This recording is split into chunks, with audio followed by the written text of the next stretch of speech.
Fiquem à vontade para a gente poder parar e conversar. Eu prefiro assim, eu adoro esse formato, de verdade. Então, assim, quiser chegar aí, Leila, entrar, o pessoal aí, colocar alguma pergunta do pessoal, para mim vai ser uma alegria, tá bom? Eu acho que, primeiro, assim, agradecer essa oportunidade de conversar com vocês, porque é sempre uma oportunidade muito boa. Eu não conseguiria fazer esse estudo se não fosse do jeito que a gente está fazendo agora, pela internet, né? Eu moro em Niterói, Macaé, para mim, seria muito distante no meio de semana conseguir fazer um bate-volta. Então, eu agradeço essa oportunidade também. E é uma oportunidade da gente aprofundar alguns temas, né? A gente se volta para o Evangelho da mesma forma que todos os colegas que estão aqui presentes nesse estudo se voltam para o Evangelho. A gente vem buscar no Evangelho o nosso manancial que dá sentido às nossas vidas. E aí, o que eu acho legal quando nos convidam para fazer uma palestra é que nos direcionam para um aprofundamento desse, porque só muda o dia. Tem dia que eu estou aí sentado para poder ouvir e hoje eu estou aqui falando, né? E aí, é muito legal, esse livro Boa Nova, que vocês estão estudando, é um livro que eu sou apaixonado. E aí, esse é um capítulo muito especial. Quem ficar até o fim vai ter uma história fantástica sobre isso. É uma história que eu tive a oportunidade de viver. E aí, eu acho que faz bem a gente ir conversando e trocando ideias aqui, né? Eu fiz um monte de anotação aqui para a gente poder conversar, mas eu vou passar por alguns pontos aqui especiais, né? Para a gente poder refletir. Eu acho que a primeira coisa, né? É que a gente tem que pensar que o nosso movimento espírita passa por uma crise, né? Uma crise de geração.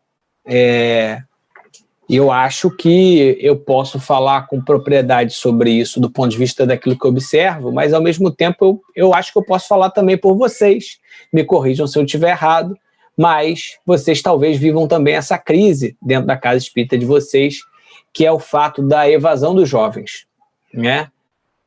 A evasão dos jovens é um fato que muitas casas têm, né? As nossas casas, elas estão, em geral, se a gente for fazer uma estatística, se a gente for pegar ali os participantes das casas ali e fizermos uma estatística, nós vamos perceber que o número de pessoas abaixo dos 25 anos, ela não só inferior do que aquelas acima dos 25, acima dos 30, bota aí 40 e tal, como ela também é 3 vezes inferior e por aí vai, né?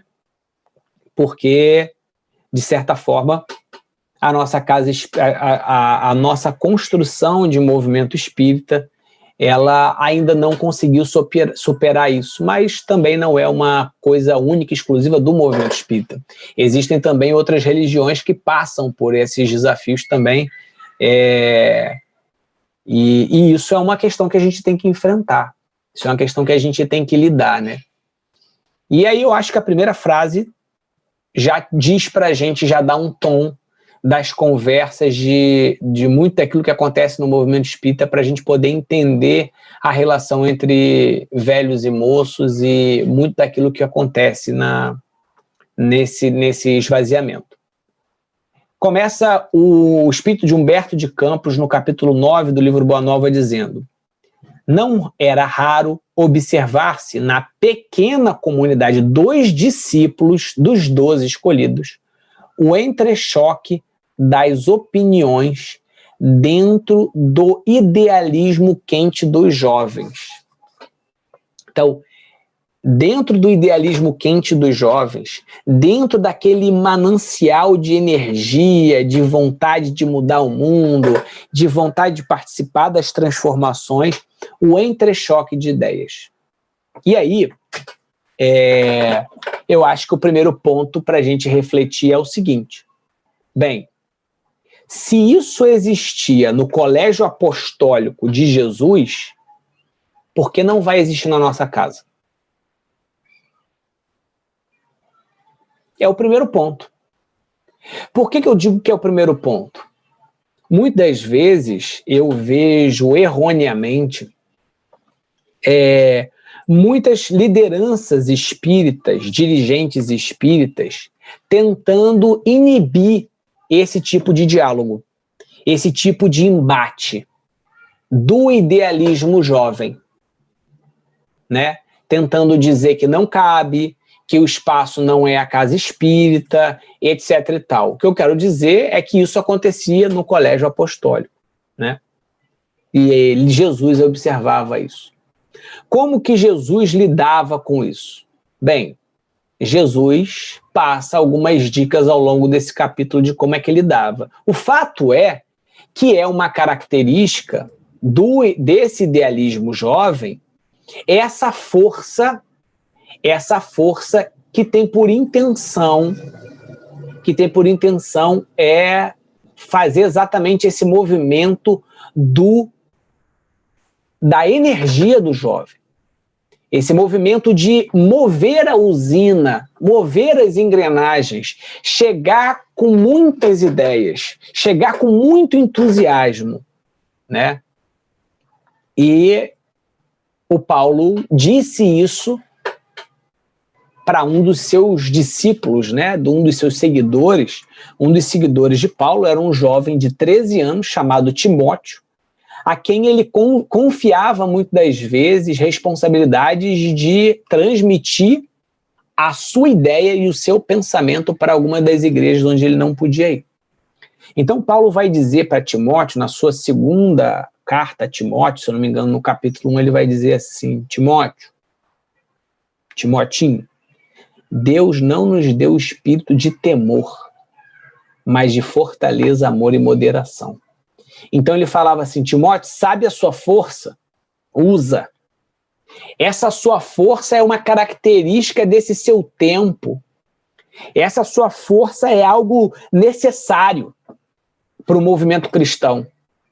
Essa sua força direcionada no amor é um movimento necessário. Mas tem algo que você vai aprender no meio do caminho. Eu estou aqui para te amparar. Eu não estou aqui para te julgar. Eu estou aqui para te amparar, que é a moderação, a dosagem. A dosagem para que você não seja um cavalo, um corcel selvagem, sem nenhum tipo de direcionamento, como vai dizer Kardec no final da terceira parte do Livro dos Espíritos, quando ele vai falar das paixões. O Kardec vai dizer exatamente que as paixões elas são muito importantes, mas que elas não podem ser tratadas como um corcel selvagem. Elas precisam de um grau de moderação, de direcionamento. Mas a paixão, ela é muito importante. O entusiasmo, ele é muito importante. Essa força, ela é necessária. Ela é necessária porque ela é a força da renovação, ela é a força da transformação. Então veja que esse primeiro ponto ele é muito importante a gente não perder de vista. Se dentro da sua casa espírita, por exemplo, vocês veem jovens querendo discutir o aborto, porque muitas vezes eles são polêmicos, a gente tem duas opções. Vocês falam assim: não vai discutir jovem, e esse jovem vai embora. Ou você fala assim: não, você vai discutir. E a gente vai discutir junto. A gente vai estudar junto. A gente vai aprender junto. Mas assim, ó, sem aquela ideia de que eu já chego como detentor da verdade, que vou depositar em você, ainda que seja a força, o meu conhecimento. Por que eu estou falando isso? Gente, nós somos espíritas. E o espírito, ele tem no seu invólucro, o invólucro do espírito é o perispírito. E a gente vai ver na Gênese, no capítulo relativo aos fluidos, que a projeção do nosso pensamento, ele cria uma aura no nosso entorno. E essa aura, ela pode ser percebida por outros espíritos. Você já percebeu que quando às vezes você chega, entra numa conversa, e quando a pessoa já vem com uma segunda intenção para cima de você, você percebe aquilo no pulo? O jovem também percebe isso no pulo.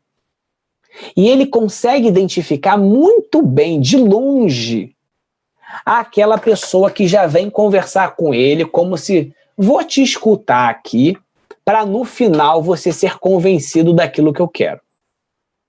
Que é o espírito de arrogância. O jovem percebe isso.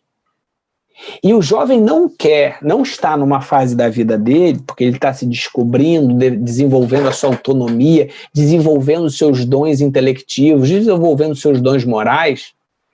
Ele não quer ali ser tratado como se ele estivesse na infância, como se ele não tivesse vontade própria, como se não tivesse possibilidade de pensar. Então, por que eu peguei um tema polêmico como esse, que também vale para droga, que também vale para muitos outros temas, né? Que o jovem leva para as casas espíritas? Eu fui durante muito tempo, trabalhei com mocidade, eu sei que levam, né? Tanto em encontros de carnaval, que são as Comerges, quanto na minha mocidade mesmo que eu frequentava.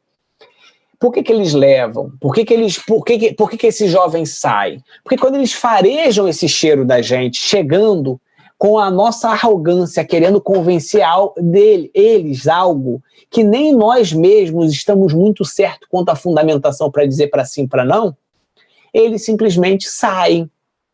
Eles simplesmente não querem participar daquela conversa ou comumente, entram para aquela conversa com uma espada intelectual. E isso tem acontecido muito. Os jovens se debruçam sobre os livros, se debruçam sobre a filosofia, sobre a sociologia, e que não devem fazer isso, mas eles não vão ali para tentar conversar sobre aquilo e tentar construir aquilo junto. Os jovens, na verdade, ao verem que o velho, ou o outro moço, ou o adulto, vem com uma espada intelectual para tentar convencê-lo à força da sua ideia, o jovem também puxa a sua espada intelectual. E ali começa uma esgrima intelectual, de um tentando convencer o outro. E o fato é que ninguém sai dali convencido. Ninguém sai dali convencido. E eu não estou falando isso por achismo, não. Eu vivi isso, eu presenciei isso de maneira grave. Eu presenciei jovens sendo... jovens e adultos, e por aí vai, facilitadores, se degladiando sobre determinados temas.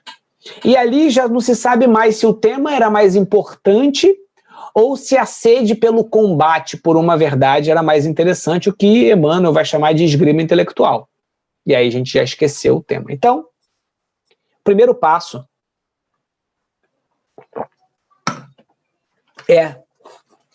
se nós queremos resgatar, se a gente quer fazer um processo nessa transição, de trazer o jovem para a casa espírita, é reconhecer que os entrechoques de opinião dentro do idealismo quente dos mais jovens vai ocorrer. Vai ocorrer, e ocorreu no Colégio Apostólico. Beleza? E aí, o Humberto de Campos vai continuar narrando aqui, né, que os jovens se diziam jovens, né, Tiago, João, né, vai dizer que respiravam a longos haustos e supunham-se os únicos discípulos habilitados a traduzir com fidelidade os novos ensinamentos. Então, a característica, às vezes, do jovem. Essa euforia que, às vezes, fazem deles achar que eles são os únicos responsáveis por transmitir os novos ensinamentos. Como que eu vivi isso? Ô, Jesus, só Deus na causa. Misericórdia. E aí, a euforia como uma característica, né? E aí, o que acontecia aqui nessas conversas, né? Olha só, vou ler aqui na transcrição. E pensavam consigo, que pode realizar Simão Pedro, chefe de família e encarregado nos seus pequeninos deveres? Simão Pedro é chefe de família, cheio de coisa para fazer, vai poder lá pregar o evangelho? Quem vai conseguir pregar sou eu, João. Não sou casado, tenho meus 16 anos, 17 anos, vou por aí pregar o evangelho. Mateus não estava igualmente enlaçado por inadiáveis obrigações de cada dia? Não era lá cobrador de impostos? Não tinha lá um monte de coisa para fazer? André e o irmão escutavam despreocupados para meditarem apenas quanto às lições do Messias.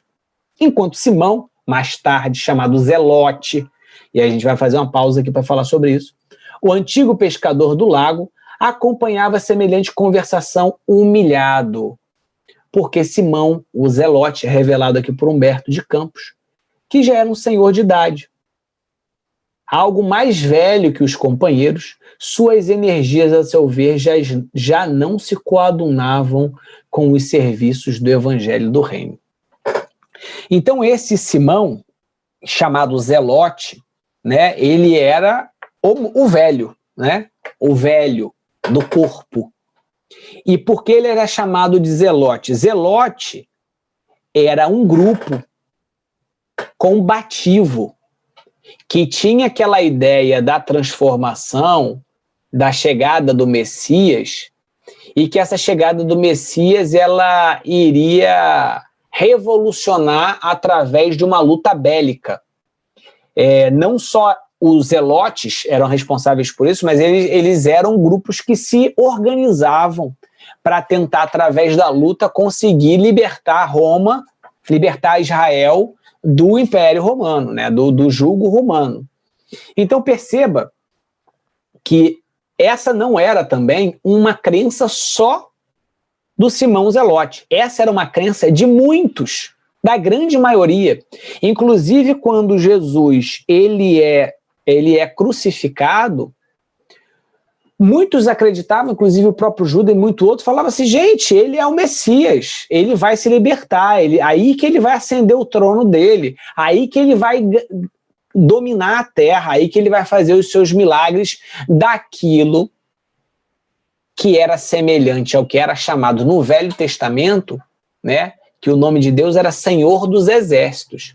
Então o Messias seria aquele líder que iria, sob a égide de Deus, sobre a ordem de Deus, comandar o exército, né?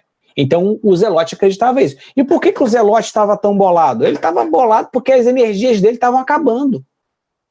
E as energias dele ele estava começando a se sentir mais fraco, a idade chegando, então como é que eu vou participar disso?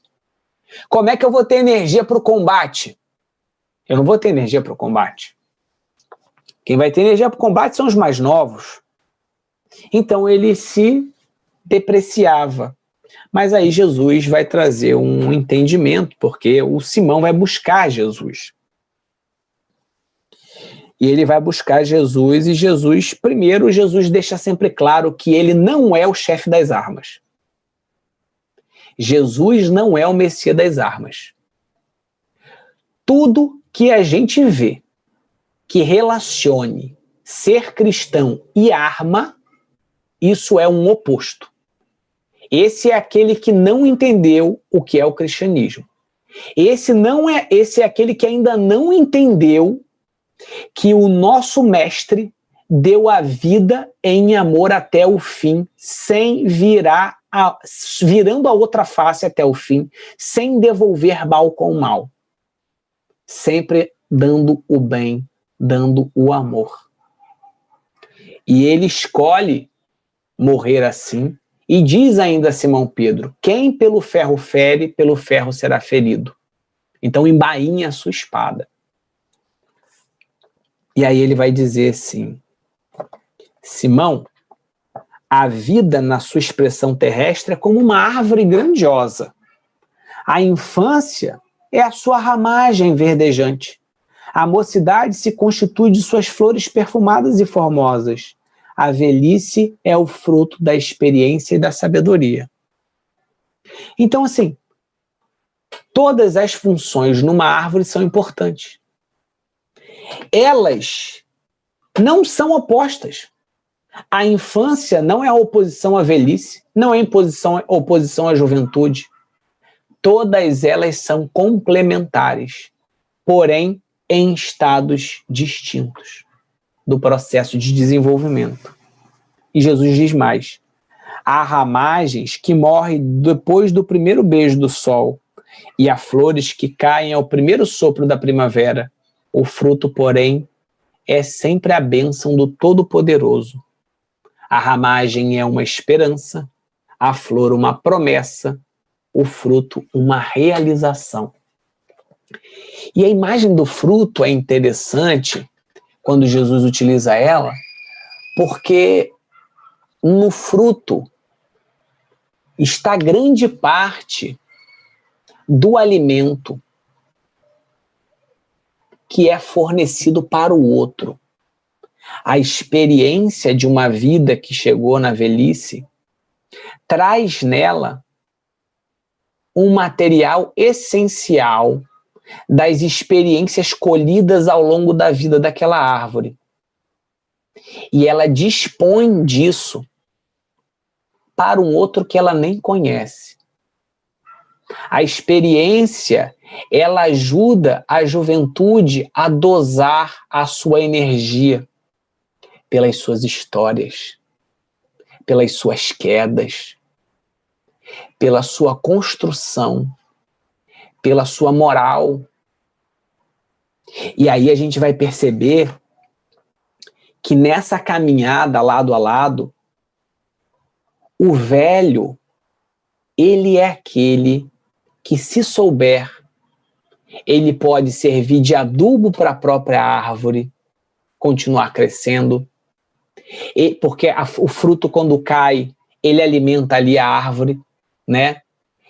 Ele consegue semear uma nova árvore daquela, ele conclui o seu ciclo encarnatório em termos das fases que uma encarnação pode ter. E o interessante é que esse fruto ele pode ser bom, ele pode estar bom para o consumo, mas ele também pode não estar bom para o consumo. E quando ele está bom para o consumo, ele tem a possibilidade de alimentar de uma maneira muito interessante. Porque Jesus vai dizer um pouquinho sobre isso aqui. Como que essa velhice poderia andar lado a lado com essa juventude? Porque tudo bem, cheguei na minha fase final, eu sou um velho, mas e essa juventude elétrica, que está querendo falar sobre diversas coisas, algumas que eu não concordo, outras que eu concordo, como é que faço? Aí Jesus vai dizer. Primeiro ele vai dizer que não existe velho, moço e criança, porque todos nós somos espíritos imortais. E que é preciso olhar isso com uma prudência. É por isso que vemos por aí, por vezes, jovens que falam com uma experiência milenária e velhos sem reflexão e sem esperança. E aí Jesus fala assim, escuta, Simão, achas que os moços de amanhã poderão fazer alguma coisa sem os trabalhos dos que agora estão envelhecendo? Porque, na verdade, a gente anda com uma escada, né? Ou então como aquela corrida de bastão, cada um passa o bastão para o outro. Poderia a árvore viver sem a raiz, a alma sem Deus? Lembra-te da tua parte de esforço e não te preocupes com a obra que pertence ao Todo-Poderoso. Porque a obra que muitas vezes, aquele que chega na velhice, ele vai ter aquela ideia, no meu tempo era melhor, eu tenho que correr para poder resgatar a boa ordem, eu tenho que garantir aqui que as coisas vão funcionar.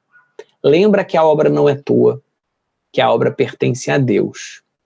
Faz o teu melhor e lembra que a obra pertence a Deus, é o que Jesus está falando. Sobretudo, não ouvides que nossa tarefa para a dignidade perfeita das nossas almas deve ser intransferível. João também será velho, os cabelos brancos de sua fronte contarão profundas experiências. Não te magoe a palestra dos jovens da terra. Olha aí, galera. Não te magoe a palestra dos jovens da terra. Então, sabe lá aquilo que a gente estava falando no início? Aqueles embates aqueles choques de opinião, primeiro passo que Jesus está falando, não te magoes ante a palestra dos jovens da terra. A flor no mundo pode ser o princípio do fruto, mas também enfeitar o cortejo das ilusões. Quando disser que o burburinho da mocidade ama os jovens que revelam trabalho e reflexão.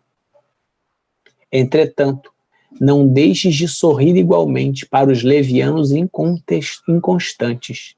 São crianças que pedem cuidado, abelhas que ainda não sabem fazer o mel. Perdoa-lhes os entusiasmos sem rumo. Vai, tem bom ânimo. Então percebe, galera, que ele traz aqui um convite à mediação, um convite ao não confrontamento, não confronto, um convite ao diálogo, à indulgência. E aí, gente, você pode perceber o seguinte: se você num dia está passando uma semana, que você abre umas páginas, você prepara um estudo que tem a ver com perdão, você abre páginas que tem a ver com perdão, logo depois você vai ser convidado a viver aquele perdão. Porque nós estamos numa escola espiritual e nós temos tutores que apresentam as circunstâncias para a gente tentar exercer o nosso aprendizado. E com Simão não foi diferente. Após o ensino de Jesus, ele volta para casa e encontra Tiago, filho de Cleófas, falando à margem do lago com alguns jovens, apelando ardentemente para as suas forças revitalizadoras. Avistando o velho companheiro, o apóstolo mais moço não o ofendeu, porém fez uma pequena alusão à sua idade para destacar as palavras de sua exortação aos companheiros pescadores. Simão, no entanto, olha lá, depois da preleção de Jesus, sem experimentar qualquer laivo de ciúme, recordou as elucidações do mestre e logo que fez silêncio, ao reconhecer que Tiago estava só, não estava mais na frente dos amigos, falou-lhe com brandura: Tiago, meu irmão, será que o Espírito tem idade? Se Deus contasse o tempo como nós, não seria ele o mais velho de toda a criação? E que homem do mundo guardará a presunção de se igualar ao Todo-Poderoso?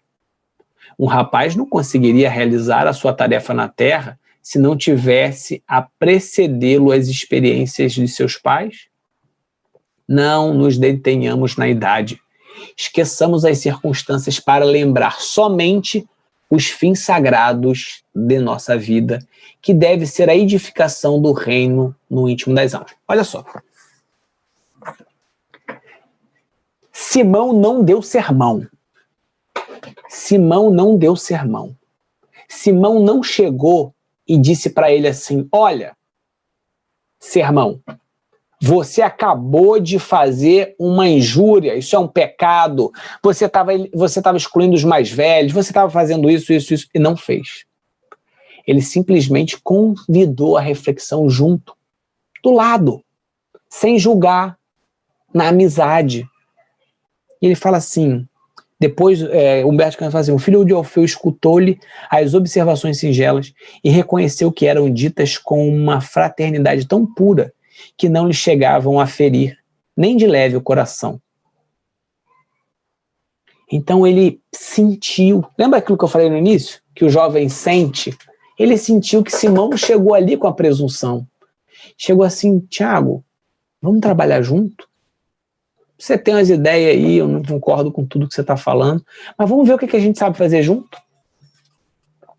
E depois, ainda, Simão não espera qualquer justificativa, vale a pena vocês lerem aqui depois, eu vou seguir, porque depois ele está ali, naquela mesma tarde, quando Jesus começou a ensinar com sabedoria o reino de Deus, Simão o Zelote notou que havia 2 crianças na praia, inconscientes.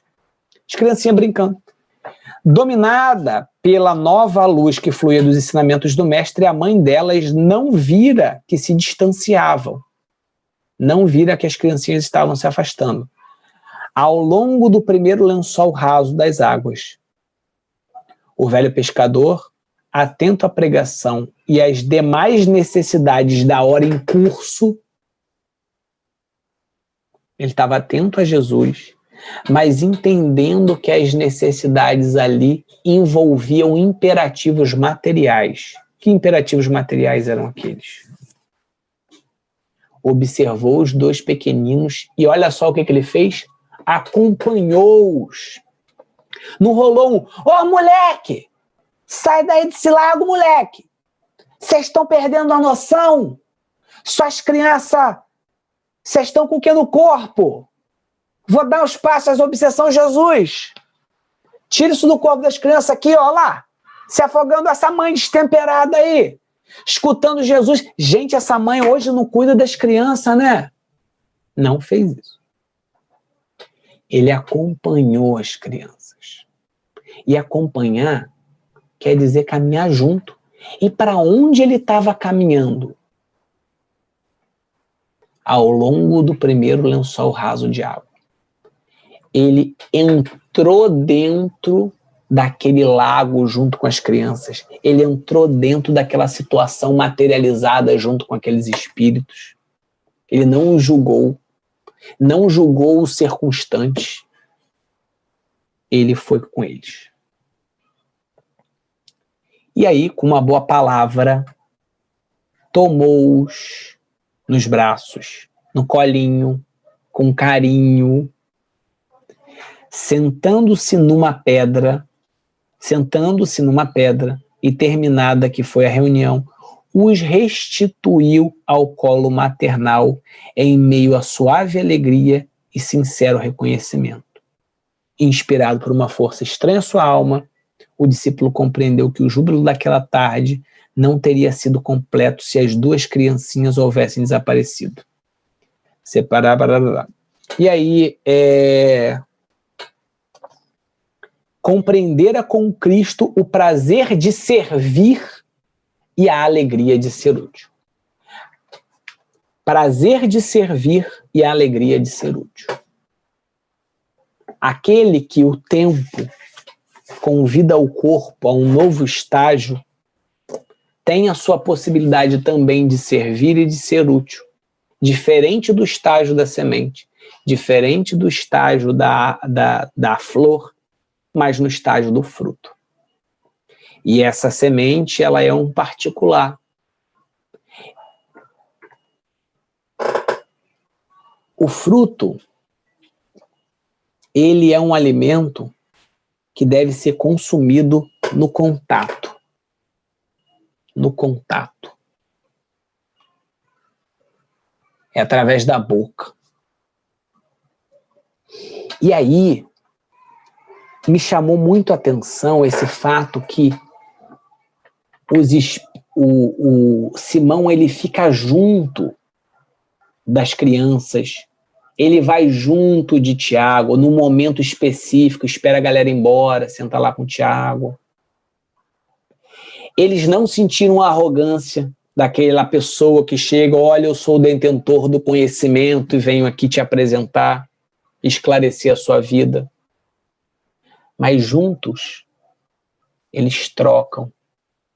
Juntos eles aprendem, através da convivência. O alimento que o fruto pode dar aos mais novos é através da convivência. E essa convivência não é fazendo os mais novos parecerem com ele.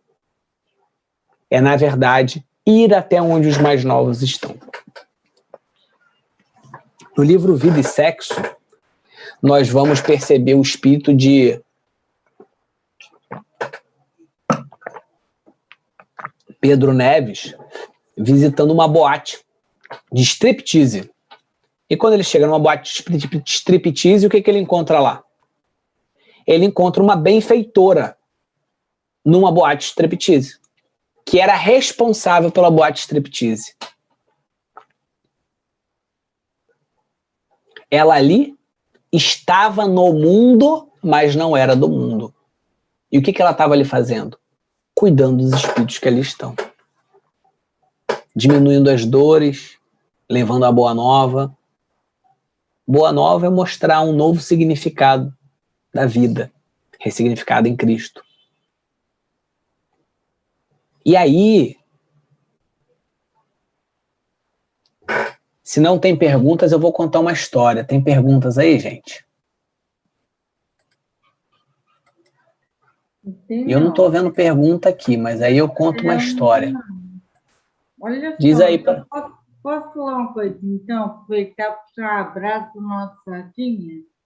Manda. Você falou da importância, da característica dos óculos ter energia, força, alegria, né?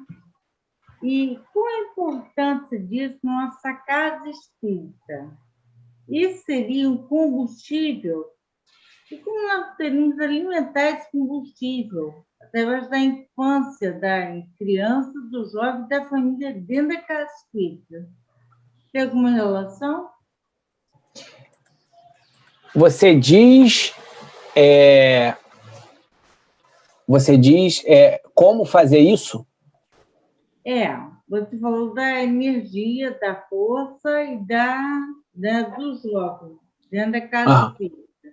Isso. Como fazer isso? Brotar na casa. Como fazer isso? Botar isso, né? Brotar na casa. Botar na casa. Brotar na casa. Tá ótimo, vou responder.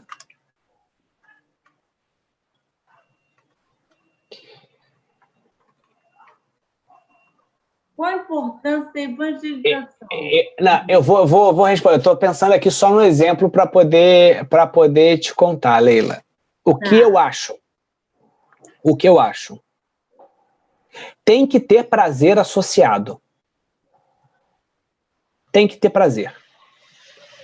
Não existe possibilidade de se movimentar a juventude sem prazer. Na verdade, não existe a possibilidade de movimentar a nossa vida com saúde sem prazer. Tanto é que Humberto de Campos vai colocar aqui no final, né? Olha o que ele vai dizer. Humberto de Campos vai falar assim, compreendendo com Cristo o prazer de servir e a alegria de ser útil. Prazer de servir e a alegria de ser útil. Eu não vou conseguir ir agora tão rápido, mas eu vou citar sem que eu fale exatamente da parada aqui, mas eu acho que vai estar aqui, quer ver? Jesus está lá, amarradão nas bodas de Caná. Aí eu pergunto para vocês, em festa tem dança? Tem dança, Leila? Em festa tem dança? Sim. Festa de casamento tem dança? Festa de casamento tem vinho? Tem. Festa de casamento tem aquele tio que às vezes perde um pouco a compostura? Tem. Festa de casamento tem um monte de gente gargalhando? Tem. Jesus estava lá. Uhum. Jesus estava lá. Jesus estava lá brincando. Jesus estava lá participando. E aí ele vai dizer para Pedro aqui, eu estava tentando achar a passagem aqui, mas aí ele vai dizer assim para Pedro, que Pedro vai falar assim, olha, Senhor, mas essa questão do álcool aí, que está comendo solta na festa, você ainda multiplica o vinho?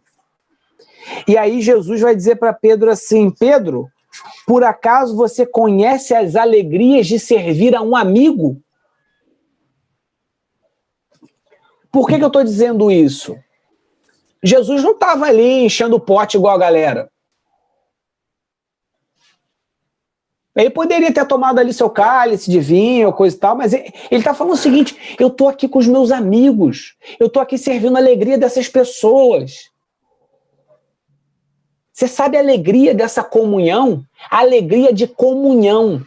O jovem para estar, a energia do jovem para estar presente na casa espírita, Leila, ele precisa sentir a alegria da comunhão. E como é que ele sente a alegria da comunhão? Com o que o jovem comunga? Na casa espírita a gente tem algumas opções conhecidas. Tem que ter a música, não a nossa, mas a música que o jovem gostaria de estar fazendo. O teatro, a arte, chegar um dia na casa espírita com uma peça de argila gigantesca e falar assim, mete a mão, barro, pintura de escultura, uma partidinha de dama, que se a galera gosta, um filme diferente, um Harry Potter, vamos botar um Harry Potter aqui, vamos brincar. Mas isso não pode ser, Leila, uma coisa que a gente faz pontualmente para dizer, olha, nós estamos fazendo uma coisa aqui para o jovem. Não funciona. Olha, eu tenho a Casa Espírita do Coração. A Casa Espírita que eu tenho do Coração, ela tem assim, mês do moço espírita, mês do jovem espírita. Eu sempre vou falar lá. Nunca tem jovem. É raro. Porque não é para o jovem. Tem um título lá, mês do jovem espírita, mas nem naquele mês as atividades se voltam tendo o jovem como uma prioridade. Esse engajamento. Se a gente hoje tem um problema, Leila, e esse problema é a evasão, a nossa pergunta mais clara, a nossa questão mais clara a ser respondida é a seguinte: se isso é um problema grave, a minha estratégia precisa ser tão forte como a minha análise do tamanho desse problema. Se o problema é grande, a minha prioridade precisa ser grande. Então vamos levar essa molecada para a praia, vamos tocar violão, vamos jogar bola com essa galera. E às vezes o momento que você vai falar de evangelho é 5 minutos. 5 minutos.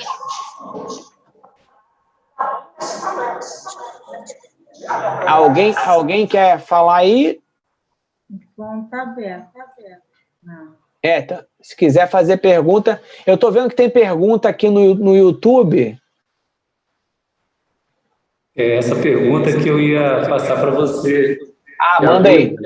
A Leda Viana, ela colocou aqui: as opiniões dos jovens são rechaçadas, condenadas e suprimidas. Como acolher os jovens assim? Foi a Leda que passou aqui no YouTube, eu acho que foi o que você viu, né? Eu cheguei a abrir rapidinho assim para ver. Desculpa então, aí que meu microfone abriu, eu estava vendo aqui a pergunta dela. Tá ótimo, perfeito, obrigado mesmo. Olha só, Leda, eu concordo com você que existe supressão da ideia dos jovens. Existe. Como fazer? Conviver. Conviver com esse jovem. Porque, às vezes, como acontecia, como passa nessa passagem, o que os obsessores querem é utilizar de um instinto que está em nós há milênios. E esse instinto que está em nós há milênios, eles querem dar o gatilho, é o instinto de competição. Isso está em todo mundo. Todo mundo tem. Nós somos mais animais ainda do que espíritos do ponto de vista evolutivo. Nós estamos muito mais perto do animal do que do anjo, como vai dizer no Evangelho segundo o Espiritismo. Então, às vezes, o jovem vem com uma ideia, e aí o facilitador tem que entender se aquela ideia que ele está vindo, ele já está vindo com a espada intelectual na mão. E eu acho que isso aí é um papel para os facilitadores, para a experiência. Porque se a experiência puxa a espada primeiro para combater intelectualmente, cria-se a esgrima intelectual, venceu, a obsessão venceu. Porque a obsessão, ela é a escravização do nosso atraso evolutivo. E o nosso atraso evolutivo é isso. A gente tem um prazer muito grande em competir. E a gente não usa mais garras, a gente não usa mais dentes, a gente usa o intelecto muitas vezes. E aí a gente entra numa esgrima intelectual. O jovem traz ideias legais, mas às vezes ele já está mais armado para a competição. E eu falei isso logo no início. Por que ele fica mais armado para a competição? Porque ele encontrou, às vezes, tantos facilitadores que chegavam como donos da verdade para competir para poder impor uma verdade a eles, que eles já estão armados para competir. Então, o que a gente tem? O nosso cenário hoje é de um vício mental. Um vício mental. E onde que esse vício mental ele pode ser salvo? Na convivência. Você quer um exemplo? Se é a Leda que eu estou pensando, eu vou te dar um exemplo, Leda. É uma amiga de Araruama. Nós convivemos lado a lado num trabalho com milhares de pessoas. Centenas de pessoas num trabalho que a gente faz lá em Araruama chamado Acenda Cultura e Arte. Nesse trabalho haviam pessoas de todos os tipos de pensamentos e idades. Todos estavam convivendo, dedicando seu esforço a um bem comum que a gente conseguia realizar. Nós convivemos durante esse período, nós tolerávamos as diferenças e nós, tolerando as diferenças, conseguíamos construir um bem comum. Todos nós nos distraíamos das nossas utopias e das nossas idealizações, que talvez nós entraríamos num desacordo gigantesco e a gente conseguia realizar um trabalho comum. Enquanto hoje nós estamos sendo distraídos a competir, a se atacar no campo das ideias, para que a gente fique cristalizado, para que a gente fique congelado na nossa capacidade de realizar. Porque o atraso que a transição planetária vai perder alguns desses filhos nesse processo da transição, exatamente quando nós desistirmos de insistir no amor junto, que a gente pode realizar. Porque a gente sabe que a gente já pode. A gente já viveu essas experiências. Mas as ideias que vão ser insufladas nas nossas cabeças vão dizer que a gente não pode. E vamos dizer que nesse meio do caminho, lá, nesses trabalhos que a gente realizava, e a gente sabe que tinha, pessoas que pensavam, por exemplo, que distribuir alimentos, termos uma lei que ajuda a gente a distribuir alimentos entre todas as famílias brasileiras não é uma coisa legal. Enquanto isso está no campo das ideias, o quanto que essa pessoa consegue colocar em prática? Zero. Se ela ficar nesse campo da ideia, ela pode ficar até difundindo essa ideia e tentar até lá na frente operar alguma coisa nesse sentido. Do outro lado, essa pessoa pode olhar para a gente e falar assim, olha, mas aquela galera ali pensa muito nesse lance de distribuir renda. Enquanto a gente está no fluxo das nossas ideias, o quanto a gente consegue fazer daquilo ali? Também zero. Mas enquanto a gente está trabalhando, nós nos distraímos dessas ideias e concordamos no amor que a gente consegue realizar junto agora. Mas, Gabriel, essas ideias não são importantes? São. E elas vão se realizar. A que tiver amor no projeto, é projeto divino e vai se realizar. A outra cai no meio do caminho. Mas Jesus pediu, deixai o joio crescer junto com o trigo. No momento certo, ele cai. Mas não alimente joio na nossa semeadura. Alimente trigo. E trigo é o que a gente pode fazer junto no amor. Joio são as esgrimas intelectuais. São quando a gente deixa o nosso coração se dominar pela raiva e a gente coloca essa raiva nesse trabalho. São quando a gente permite que essa raiva nos afaste quanto pessoas. Tem uma passagem interessantíssima, que é está na Revista Espírita de 1858, que Kardec vai falar sobre Júpiter. Aí ele vai falar assim, antes de falar sobre Júpiter, que é um planeta evoluído, ele pega a escala de evolução espírita, que naquela época só tinha 9, mas hoje em dia no Livro dos Espíritos você vai ver são 10. E a gente sabe o seguinte, a escala espírita tem 3 ordens. Primeira, segunda e terceira ordem. O de primeira ordem, espírito puro, Jesus. Segunda ordem, espíritos bons. Terceira ordem, espíritos imperfeitos. Dentro dessas ordens, tem classes. As 5 últimas classes, de 10 a 5, são de espíritos imperfeitos. Todas elas, Kardec vai dizer que o orgulho domina. E ele vai dizer que é muito difícil os espíritos que estão na terceira, os mundos de terceira ordem evoluir, porque ainda que o cara esteja na 5ª ordem, ele esteja aqui embaixo no topo, né, e o outro está aqui na 10ª, né? Ele está na 10ª ordem, o orgulho ainda se manifesta nesse de 5ª ordem. Então ele acha que ele é superior aos de baixo. Então, uma das coisas que ele faz é humilhar os que estão embaixo. Eu não estou dizendo que a gente seja esse que humilha os que de baixo, que o outro que humilha... Não, estou falando que todos nós fazemos isso. Por isso que a gente tem tanta dificuldade em entrar para outra escala, porque na outra escala, o que acontece? O que acontece na outra escala? Deixa eu ver se eu acho aqui. O que acontece na outra escala? Outra vibe. Ih, será que eu botei aqui, gente? Gente, será que eu esqueci isso no trabalho? Deve estar para lá. Deixa eu ver se eu acho aqui. Tem uma passagem, tá, no Religião dos Espíritos, que os espíritos vão dizer assim: todos os dias as forças intrínsecas da Terra esquecem todo o mal para pensar em todo o bem. E eu acredito que isso é de uma força gigantesca, porque a gente realmente conseguiria construir muito.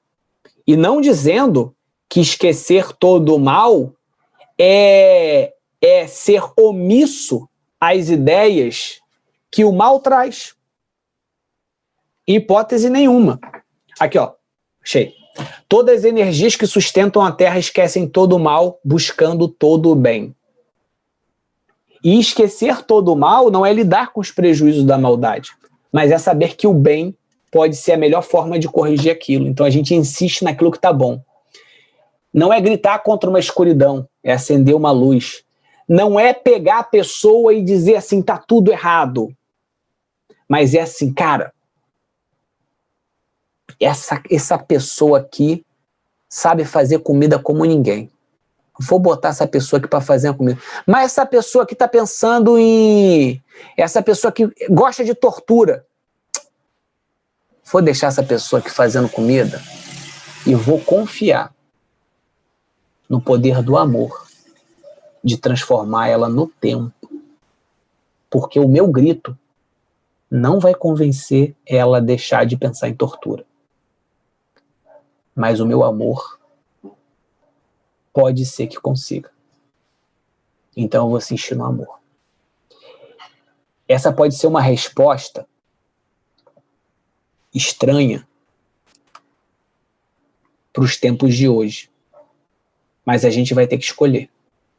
Se a gente está com Cristo como o nosso modelo, que viveu no mundo, e aí eu vou pegar aqui dessa passagem aqui, porque eu acho que tem muito a ver. Olha só o que ele vai dizer no início dessa passagem aqui, ó, do livro que a gente está estudando, né? Então logo o mestre permitisse, os jovens sairiam da Galileia, pregariam as verdades do reino naquela Jerusalém, atulhada de preconceitos e de falsos intérpretes do pensamento divino. Atulhada de preconceitos e de falsos intérpretes do pensamento divino. Jesus estava com todos eles. Os apóstolos estavam com todos eles. E o que Jesus e os apóstolos fizeram no amor repercute na nossa vida até hoje. Quem matou Jesus foram preconceituosos e falsos interpretadores da lei. Quem matou Jesus foram religiosos e políticos da época. Quem matou os apóstolos foram preconceituosos e ainda assim eles estavam amando aquelas pessoas. Olha que coisa fantástica. O nosso planejamento, o amor não tem um planejamento para vencer nessa encarnação. O amor tem um planejamento que só Deus, só o Pai sabe o tempo em que a chave vai mudar. Que a gente tenha tesão, alegria, prazer em servir, como diz aqui, e alegria de ser útil. Prazer, tesão em servir, em dar, em insistir, ainda que esteja brabo para caramba, porque vai estar. E agora, eu digo para vocês, os gritos e urros de discordância vão gritar mais ainda. Quando Jesus estava passando pelos momentos de maiores angústias, ele apanhou ainda mais. Quando ele pediu água, deram vinagre para ele. Quando ele estava ali sentindo as maiores dores, ele foi ironizado. Ele foi atravessado por uma lança ainda assim. Mas o amor que ele fez constrange a gente até hoje. Porque quando a gente está na nossa casa espírita, amigos, quando a gente está na nossa atividade, e que você pensar num bem que você já consegue fazer, olha para a cruz de Jesus. Não tira Jesus de lá, não. Olha para a cruz. Pensa na morte. Pensa em tudo que ele deixou. Em tudo que ele abriu mão. Se vocês falarem, mas ele era Jesus. Todos os apóstolos, à exceção de Jesus, foi torturado. Pega esse livro aqui e dá uma lida no capítulo de Joana de Cusa. Eles insistiram no amor até o fim. E o que faz quando você consegue insistir no amor até o fim? O velho, que é o fruto, morre. Morre. E o que acontece com o fruto que morre? Germina. A morte do fruto é a germinação da semente. O nosso mestre é o mestre de amor que está disponível a dar a vida. Quando a gente achar que a gente já ama, lembra que o metro, que o caminho está muito distante. Porque o nosso aceitou ser injustiçado pelo Estado e pelos religiosos, pelos falsos interpretadores e pelos preconceituosos, para continuar dizendo, eu amo vocês. E o melhor que vocês quiserem fazer, eu vou fazer junto com vocês. Se o melhor de vocês é me matar agora, Pai, seja feito sua vontade. Vocês todos vão ser reformados. Pela força do meu amor, eu vou reformar cada um de vocês. Falei muito, né, gente? Muita gente agradecendo, muita gratidão. Achei lindo que você falou, insistir no amor. Não desistir nunca. E o mais interessante que eu vi, essa alegria, esse tesão que eu vou, esse prazer em servir, essa energia, essa garra, você demonstrou hoje para a gente. Isso é fantástico, né? Pegou, falou, vem aqui. Isso é lindo, no cristão, no espírita. Esse prazer, essa alegria de servir a Jesus. Nossa, ó, eu vou dizer para você, Leila, muitos frutos caíram e eu vi morrer para alimentar a chama que eu tenho. A chama que eu tenho não é minha. Não é de verdade. Se alguma coisa daqui tem de maneiro que você fala assim, pô, eu fui reformado.